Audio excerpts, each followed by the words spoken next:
All right, everybody. Happy Thursday. Apologies to be out late today. Got a late start. Let me start with one thing, and that's with regard to the bomb blasts in Hyderabad, India today. We condemn the cowardly attack in Hyderabad, India in the strongest possible terms, and we extend our deepest sympathies to those affected and to the people of India. As you know, Secretary Kerry will have a chance to see Indian Foreign Secretary Matai later this afternoon, and he will convey our sympathies in person and affirm our support for India during this difficult time.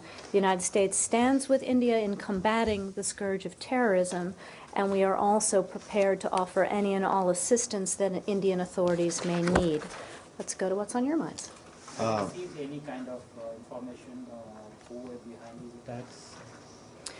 We don't have any information to share here. The Indian authorities are obviously investigating, so we would refer you to them. And has Indian government requested for any assistance at this point of time?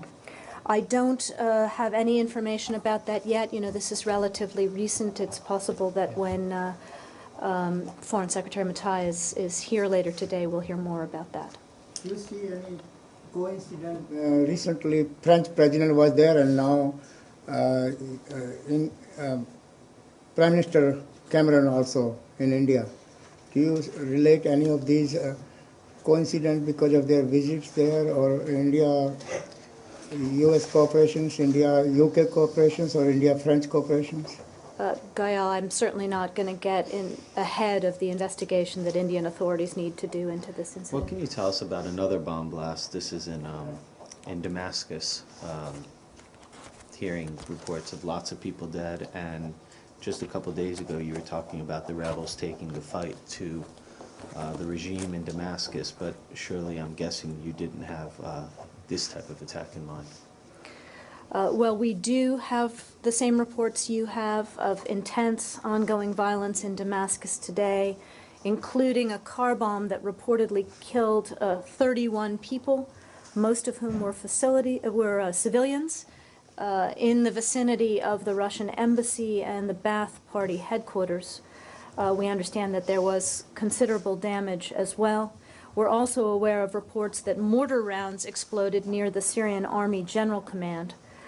We strongly condemn any indiscriminate acts of violence against civilians or against diplomatic facilities which violate international law, and we continue to emphasize that perpetrators on all sides have to be held accountable. Have you had any discussions with Syrian opposition leaders regarding this attack?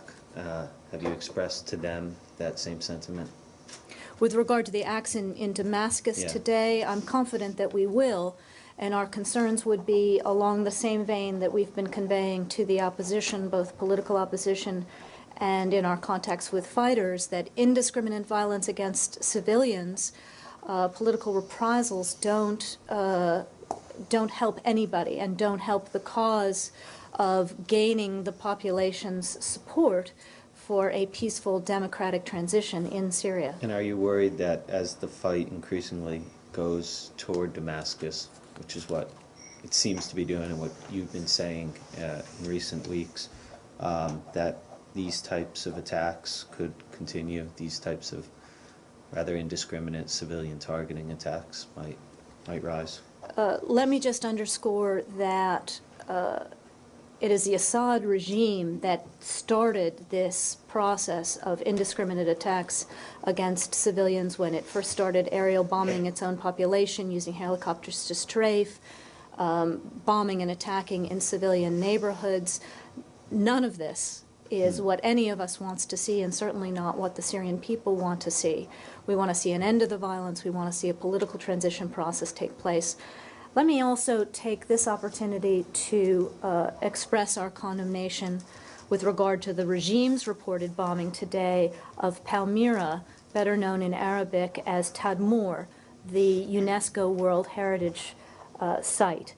The Assad regime's deliberate destruction of the ancient city and its continued attacks on its inhabitants on the heels of its devastating attacks yesterday in Aleppo demonstrate again the regime's own appalling disregard for the Syrian people and for their own heritage. And we call on all sides to respect Syria's cultural heritage, its artifacts, its civilians, etc. Did they bomb the heritage site or the city? Because the city's not actually where the ruins are. The city's kind of a modern, ugly thing, to be honest. My understanding is that there were bombing attacks on the UNESCO heritage site Okay. itself. Sorry, would you call the Damascus bombing terrorism? Would you label it this way? Any use of a car bomb is obviously a terrorist tactic. Our concern is that this is indiscriminate, that it's against civilians, that it's not taking us where we want to go in Syria and where the Syrian people deserve to go. Are you disinclined to believe that this is actually targeting the government? I mean, you know, it seems that the Ba'ath Party, the headquarters, and then the Russian embassy, it seems that these two groups are enemies of the opposition. I can't speak to the goals of the perpetrators of this kind of an act.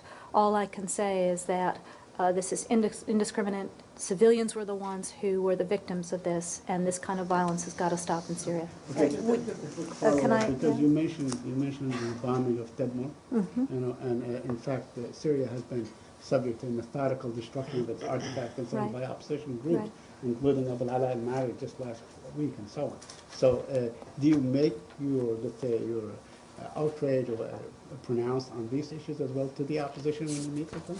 I think I just finished saying, Saeed, that we call on all sides to respect Syria's cultural heritage. What we had today was a regime attack on their own UNESCO World Heritage Site. So, and for those who have been in Syria, I call your attention to Robert Ford's Facebook page today. My understanding is it's a very beautiful place, a very impactful place, and really a tragedy historically. When you say you're going to have conversations with the opposition about what happened today, are those coming up in the upcoming trip? Will you have conversations before that? How serious are you taking this?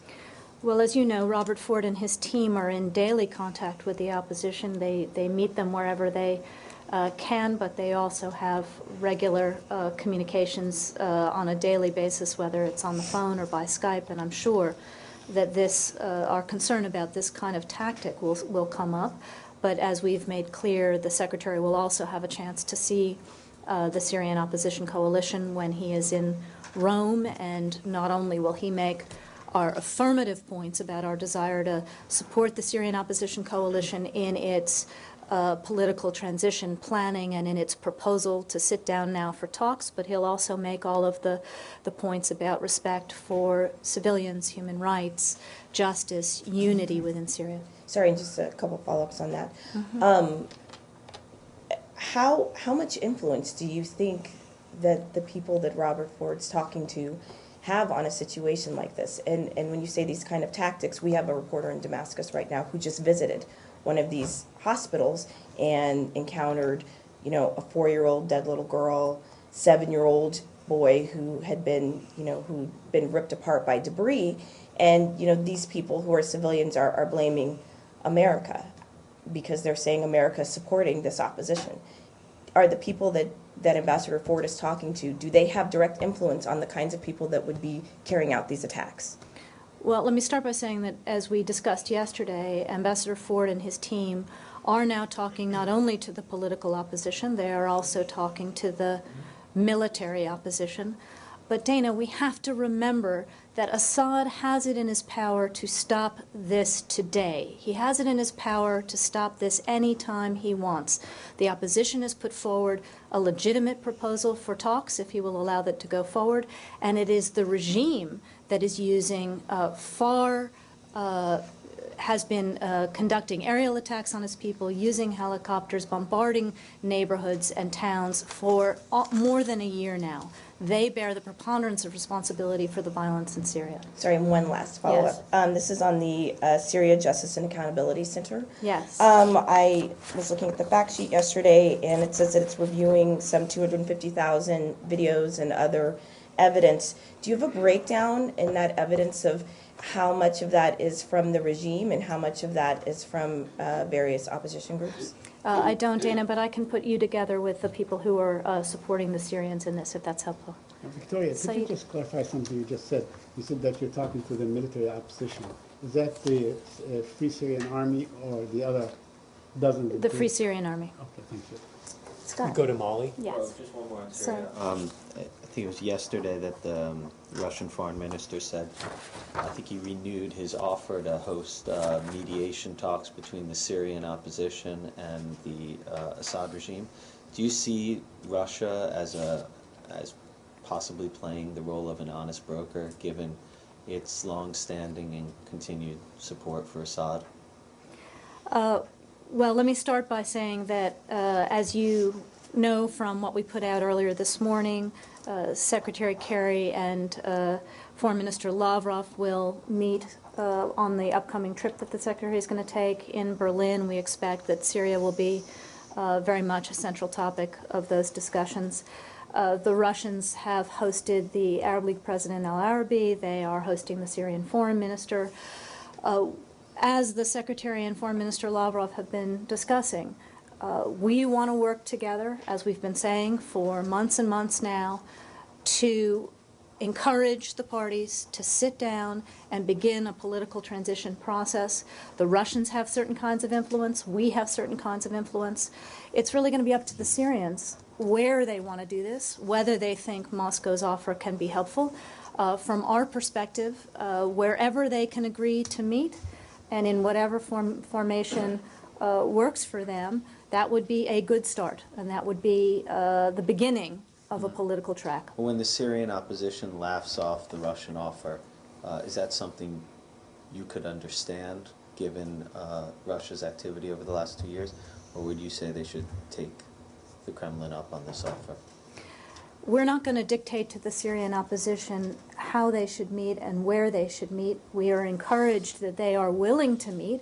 We're waiting to see if the regime will meet them in that proposal. The Syrian opposition coalition has talked about wanting to meet either within Syria in a place where they can be guaranteed their security or nearby. But we're obviously not going to speak for them. Certainly, they've made their own views known with regard to their concerns about Russia's continued military support, continued financial support of the regime. Please, Scott. Going on to Mali, please, yeah. There was fighting today in Gao. What is your understanding of the security situation now in this campaign in the north? I thought I had something on that. We have seen, obviously, reports that there is fierce fighting around Gao. I would refer you, obviously, to the French, who have forces in that neighborhood. I think you know what they are engaged in, working with the Mali military. They're trying to ensure that the major cities are secured, but also that they are able to track and chase those extremists who may be trying to melt into the hills or melt into the sand, and to prepare the way for AFISMA forces to come in behind and support the Mali military. But this is very much a work in progress. They've made clear that they'd like to get their troops out of there as soon as the AFISMA force is operational. Will the timing of that be part of Secretary Kerry's talks in Paris on Mali? You mentioned that Mali would be an issue in Paris. Certainly it will be something that we talk about when the Secretary is there and has a chance to see President Hollande and Foreign Minister Fabius. But even in advance of that, Deputy Assistant Secretary for African Affairs Don Yamamoto is in Paris today having bilateral talks on how the French see the mission moving forward, on how they see AFISMA being supported by the UN family, et cetera. So I think we're very much engaged with the French. Human Rights Watch is out today calling on the government in Mali to investigate and prosecute soldiers responsible for torture and summary execution as part of this campaign. Given the somewhat tenuous nature of this provisional government, and as you've discussed before, the continuing influence of the military, elements of the military over that, do you think that this government in Bamako has the pull to prosecute soldiers responsible for human rights abuses? we certainly agree that accountability has got to be part of the healing process going forward, both in terms of accountability with regard to the terrorists, but certainly accountability with regard to those members of the Mali military or security forces who may be guilty of atrocities against their own people. But I think before we can get to a serious Mali-owned process, we've got to have a political transition in Mali. As you know, their own roadmap calls for elections in July. So the goal of the international community is to support them in having security conditions allow those elections to go forward, to have a democratically elected government that can then pursue justice and accountability for the people of Mali. So it's your, sorry, just one last, so it's your opinion that this accountability should wait for a properly democratically elected government? I didn't want to imply that. I just think that we all understand the fragility of the security situation right now, the fact that Malian institutions have been stressed and confronted by the political instability. So all of these have to move in parallel. Please, Saeed. Yes, the Palestinian prisoner situation. Yesterday, you issued a statement expressing concern about the health of striking Palestinian prisoners, but you also referred us, the press, to your position in the Human Rights Report on administrative detention. Would the State Department consider issuing or reiterating that position in a statement so we know what your position is on administrative detention? Well, I think we gave you a statement yesterday, Saeed, and we stand by that. Yes, I understand, but would you take what you had in your Human Rights Report and issue that in a statement? I think it's absolutely clear for everybody to see it on our website, in our Human Rights Report. Please. Okay, could I just continue with the Palestinian issue? Saad Erekat, the Palestinian negotiator, is in town, and he's having a number of meetings. Could you tell us what would be the thrust of these meetings, or what would be the substance of this meeting? I'm obviously not going to go into the substance of our diplomatic dialogue, but more broadly, let me say that as Secretary Kerry made clear, both in his confirmation hearings, but also in one of his first press availabilities when Jordanian Foreign Minister Nasser Judah was here, we remain committed to working with the parties to help them advance their efforts to resolve the conflict. The Secretary, as you know, had some of his first phone conversations with Israeli and Palestinian leaders, with Prime Minister Netanyahu, with President Abbas, with President Perez, and he also discussed the way forward with Foreign Minister Judah. He did last week see the Israeli negotiator, Itzhak Molho, and he will see a Palestinian negotiator, Saeb Erekat, later today, and there'll be other meetings down the road. So we're very much engaged, and it's all also in support of the travel that the President intends to take. Will the meeting with the Palestinian be available to the press? I don't think we have it. There's probably going to be a photo, but I don't know the answer to that, Saeed. Please. Can you tell me who you are? I'm Sevin Jasmangazi from ANS Television, Azerbaijan. On a separate issue, the anniversary of massacre of civilians in the Azerbaijani town of Fadale is coming up. Any plans to honor the victims? And also the U.S. Azeri community successfully completed the petition on the White House webpage, calling again to honor the victims and recognize them as a genocide. What's going to be the administration's response on that? Well, with regard to White House issues, I will send you to the White House. Let me simply say that the tragic loss of life in the war between Armenia and Azerbaijan reminds us that there cannot be a military solution to the Nagorno-Karabakh conflict. Only a lasting and peaceful settlement can bring about stability, prosperity, and reconciliation in the region. As co-chairs of the Minsk Group, we remain firmly committed to working with the sides towards that, and we remember that today of all days. Do you have any new information about the fairness and transparency of Armenian presidential elections? You have mentioned some serious violations that need to be investigated in your previous statements. Do you have any new information since you've made those statements? No, I spoke about that here on Monday, both what went well and what still needs to be done in terms of the situation in Armenia. And as a general matter, we as you know, in line with what OSCE ODIHR had to say, we commended the people of Armenia on successful elections that were well administered generally, but there are, as there are in many countries, additional things that can be worked on going forward. But I don't have any update on the long statement that we issued yesterday. Egypt? Yeah. In recent days, the situation, economic, whether it's economic or political, getting worse. What is the latest assessment or reading of what's going on from your perspective? Well, you know the concerns that we have had all the way through, but we spoke about this quite a bit last week, Yeah. both in terms of our hope that there will be broad dialogue. The government has called for this, that all the stakeholders in Egypt will sit down and try to resolve their concerns and their grievances in a peaceful manner through dialogue. But at the same time, we've had grave concerns about the violence that we've seen in the context of the protests, particularly the sexual violence against women, which is just completely unacceptable in any country. And I'm sure that the Secretary will have more to say, and he'll want to do a lot of listening when he is in Cairo in 2 weeks. Yeah. Do you have any information about the recent contacts regarding discussion this issue between American officials and, or it's ongoing discussion? Our embassy is involved every day on a daily basis, led by Ambassador Patterson, in trying to talk to all the stakeholders in Egypt and encourage them to work with each other. Recently it was mentioned many times. What's going on? Can I just ask you not to use the flash in the briefing room? You're blinding me here. Oh, Thanks. sorry about that. Go ahead.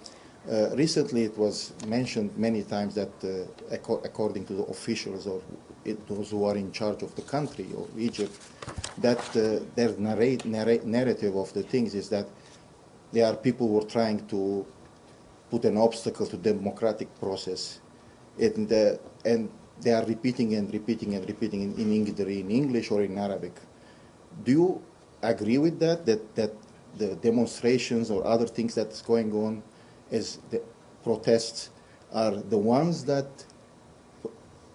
put an obstacle for democratic process? On the contrary, whether we're talking about Egypt or any other country on the planet, frankly, we support the right of peaceful protest as one means for citizens to express themselves to their government, but protest has to be peaceful, and the response to protest also has to be restrained and peaceful on the part of the government. Another question related to follow-up. Do you think that President Morsi has the power to stop this violence or this unrest in the country?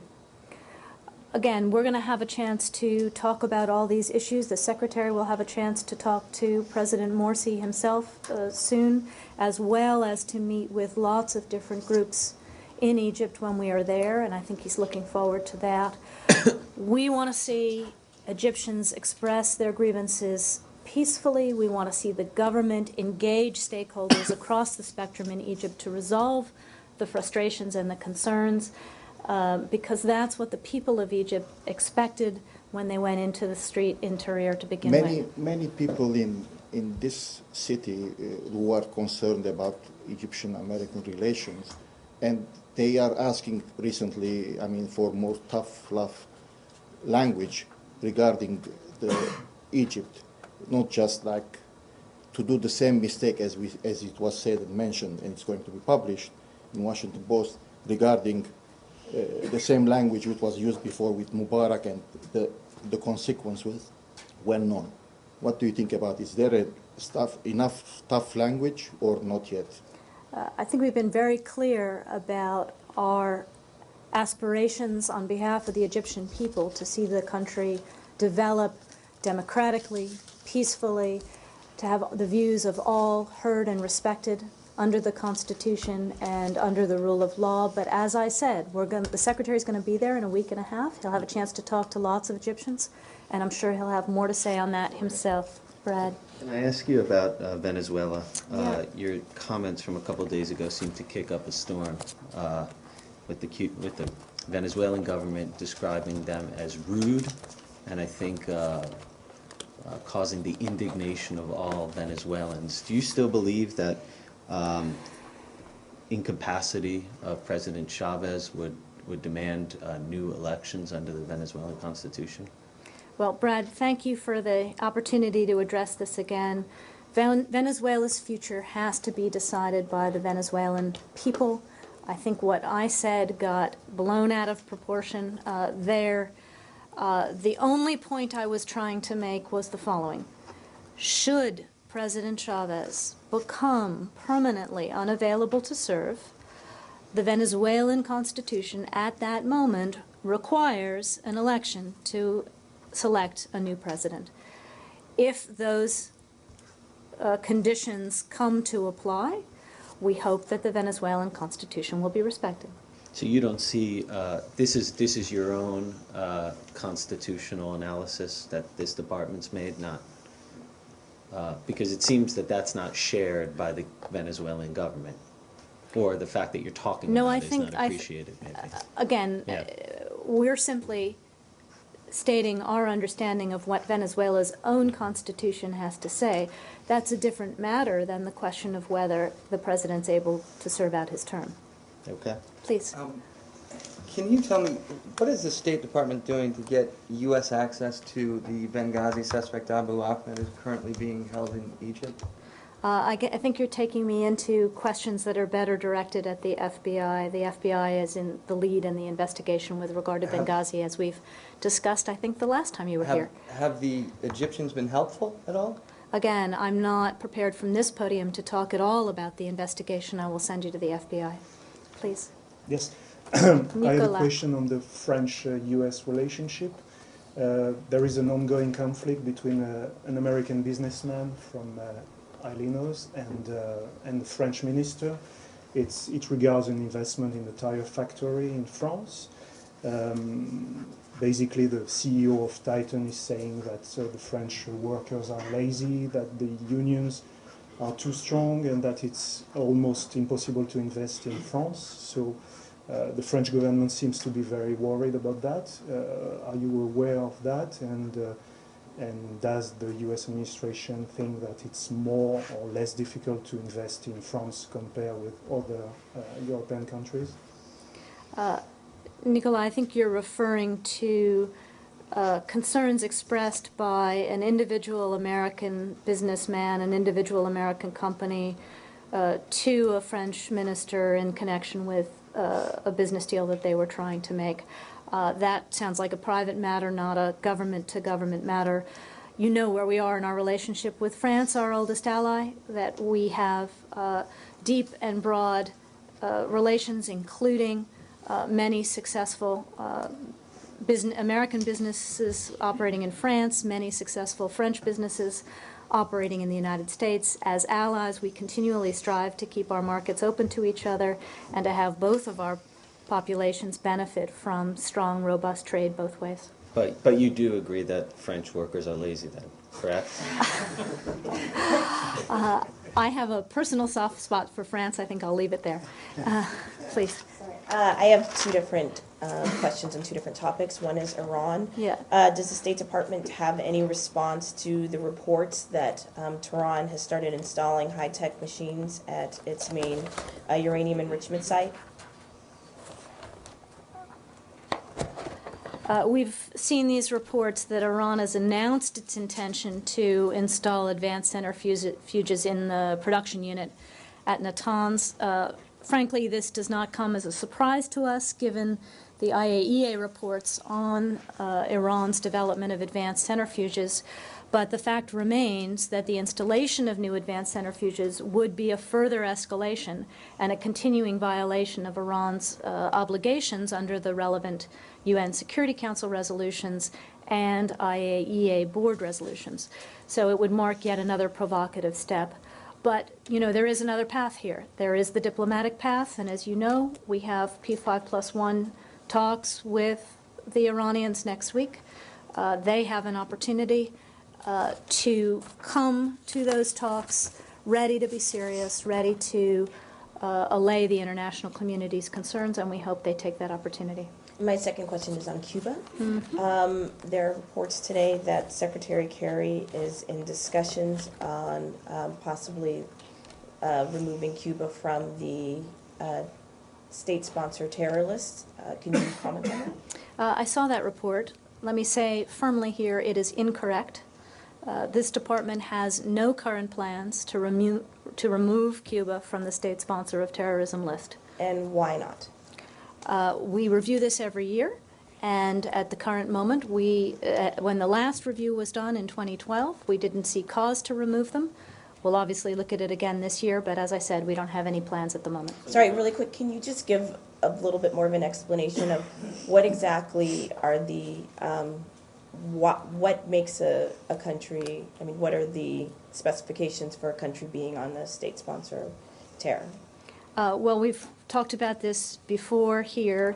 There's a limit to what I can get into because it takes me into intelligence, but we are required to look at these lists every year and to judge countries individually against the standards in the legislation, and we did that in 2012. We'll obviously have to do it again in 2013. So it's the State Department's belief that North Korea does not meet that threshold, but Cuba still does. Correct? Again, you know where we are on this, that a number of years ago, in the context of this same annual review, DPRK was removed from the list. Cuba has not been. Is the state sponsor of terrorism, is that intent plus actions? Is it if you haven't done anything but you still would like to do terrorist acts, you stay on the list? Why don't I know that's how it is with FTO. So I frankly haven't looked at the legislation in a while. Let me get you a separate briefing if you'd like. Pakistan? Yeah. Madam, any comments on ongoing violence in Pakistan between Shia and Sunnis and bombings and innocent Pakistanis are being killed every day and demonstration in the millions, and what the minorities are asking from the government that they need protection, and the government is not giving any protection to the minorities, especially in Quetta and Balochistan. Goyal, we've talked about this quite a bit here over the months, that it is no secret that innocent Pakistanis have been victims of terrorism in the thousands and thousands. This is why one of the reasons that we work so hard with the government of Pakistan to strengthen, deepen, and improve the counterterrorism relationship that we have. It's not just about the region as a whole, it's also about the threat of terrorism to Pakistanis. If Secretary had any chance to talk to somebody on this issue in Pakistan with the high-class officials like Foreign Minister? Well, as you know, he's had a number of phone calls both with President Zardari and with Foreign Minister Carr, and I'm sure this conversation will continue as his relationship with them continues as Secretary. Please, Lalit. How does the U.S. sees the plan of Iran to build a oil refinery in Pakistan? The news reports are coming from there. I have something on this. I think it's probably a Pakistan section here. It's been on my mind a lot. And there's also a report coming, I think, in Wall Street Journal that U.S. is planning to sanction Pakistan on this issue or its relationship with Iran. Can you confirm that? Let me just say broadly that we continue our dialogue with Pakistan with regard to Iran. We've made clear to countries around the world, including Pakistan, that we believe that it's in their interest to avoid activities that could be prohibited by UN sanctions or that could be sanctionable under U.S. law. We understand that Pakistan has significant energy needs and requirements, but there are other long-term solutions to Pakistan's energy needs that we would believe would have better potential for success and would better meet Pakistan's needs than spending scarce resources on projects like this. I think you know that we are involved in a number of bilateral projects with Pakistan to support large-scale energy projects there. including ones that will add some 900 megawatts of power to the grid by 2013, enough power to supply an estimated 2 million households. These include renovating the power plant at Tarbela and Mangla, and the Mangla Dam, modernizing the thermal power plant at Guru and Jamshoro. I'm going to mangle all these names, and Muzaffargarh, and building new plants at Zatpara and the Gomo Dam. Does this oil refinery and gas pipeline come under the sanctionable items? Again, this is something that's been proposed. It's something that's being developed. I'm not in a position to make that kind of an assessment, but as I said, we believe there are better ways and more secure ways and more cost-efficient ways for Pakistan to get its power. Speaking of gas, Yeah. any comment on Israel contracting a U.S. company to look for gas in the Golan Heights? I'm going to take that one. I haven't seen it. Still on Iran, Yeah. following up from Dana's question earlier, you mentioned that Iran has another path, but surely this rapid escalation in uranium enrichment doesn't augur well for the talks next week, does it? I mean, you're asking them to You're come talking about the- seriously to the table Yeah. next week in Almaty, and here they are with a massive escalation in their enrichment program. Well, we're obviously concerned that Iran continues to flout its international obligations and has refused to halt its enrichment activities, and in fact is taking steps to expand its capacity. It already has enough uranium to fuel the Tehran research reactor for at least a decade, and its recent actions would allow it to increase its stockpiles, well beyond the civilian needs. So this will obviously be a subject that we have to talk about in Almaty, because it's very hard for the international community to understand what Iran is doing when it claims that all of this is peaceful. Right, but does this raise doubt already on the seriousness of their attitude going into those talks, when just a few days before they make it clear that they can enrich 5 times as fast as previously? I wish I could say, Brad, that this pattern was new, but it isn't. We've seen this before, that in advance of diplomatic rounds, there are new announcements of activity. It doesn't make it any easier to get where we want to go, which is to have the diplomacy lead to a real process of Iran making it clear to the international community that it's prepared to meet its obligations. But, it's not, unfortunately, we've seen this before. Okay. Okay, please. In Iran, there were mass protests on Mother Language Day and violently dispersed by ethnic minority groups. Any reaction to that? I hadn't seen that. If we have anything to share, I'll get back to you. Saeed? Very quickly, Victoria, a Palestinian filmmaker was invited by the academies because he made a documentary called 5 Broken Cameras. And he was detained, although he had all the proper visa work and so on. He was detained. He was detained at the Los Angeles airport. He had all the proper visas and so on. He was let go because he was bailed out by Malcolm Moore. But why? If he had all the proper paperwork and visa work for him and his son and his wife, why was he held at the airport and had to wait until somebody else intervened to get him out? Saeed, I think that's a question for Department of Homeland Security. As you know, our job here is to do the front end of the process, and then it's DHS that makes decisions on entry. Does that mean, though, that DHS and the State Department don't talk about these things? That DHS doesn't trust that if the State Department issues a visa to someone, that they have letters from the Academy Award saying that the Academy of Film saying that they are nominated, that's not enough for DHS? Well, what does that say about interagency relationships? First of all, as you know, before we issue visas of any kind, there's a whole process of interagency coordination, which also includes DHS. It does sometimes happen that there is something between the visa issuance and arrival that causes DHS to have questions, but I'm going to refer you to them on this particular case. Is this something that the State Department has discussed with DHS before? On how to improve better? We are constantly looking to improve procedures, because obviously nobody wants to have difficulties for travelers if we don't need to have them, but at the same time, we all have a responsibility for the safety and security of the United States. Please. Japan and China Japanese Prime Minister Abe, in a recent interview, has linked the Chinese patriotism education and the anti-Japanese sentiment to the territorial disputes, which triggered a very strong reaction from the Chinese Foreign Ministry. I wonder if you have anything on the most recent back and forth on the eve of Abe's visit tomorrow.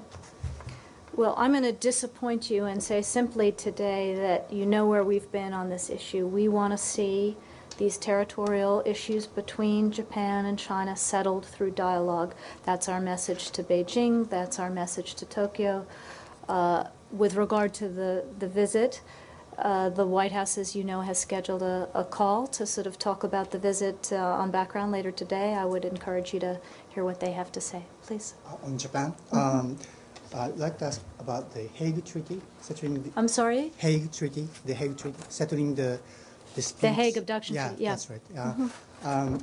It's reported that Japanese Parliament will approve the treaty, possibly in May. And this issue has been a kind of big issue between Japan and some countries, including United States. So I just would like to know, if you have any comment on that. Well, as you know, we have regularly raised the treaty with our Japanese allies and encouraged positive consideration of it, but it's obviously a decision for Japan to make, but we've been encouraging positive consideration. Just one more. Okay. Another one about Japan. Mm-hmm. One of the topics in tomorrow's meeting would be the Trans-Pacific Partnership, both President Obama and the Secretary Kerry mentioned recently. And what is the current State Department position in terms of economic statecraft about Japan's participation in TPP negotiation? We've been, quite clear about how we feel about hoping that we'll get to a point where Japan will choose to participate, but we'll see what our visitor has to say tomorrow. I'd like to ask about wrestling. International Olympic Committees is dropping wrestling from 2020 games, which has been a big issue in Japan. There's a report that... I'm sorry, International Wrestling has... No, International Olympic Committee. Has dropped wrestling from its list. Right. Wow. And that's an issue for us because... it's because I heard United States is cooperating with Iran to get it back to the list again. So I just would like to know, is the State Department involved in this effort to get it back? I have no information about that. I can tell you that our own wrestling team is in Tehran for the World's Wrestling something or other. I'm clearly showing my ignorance of wrestling here, but I really, yeah. Guys, I will bone up on my wrestling and we'll be back. All right, thank you all very much.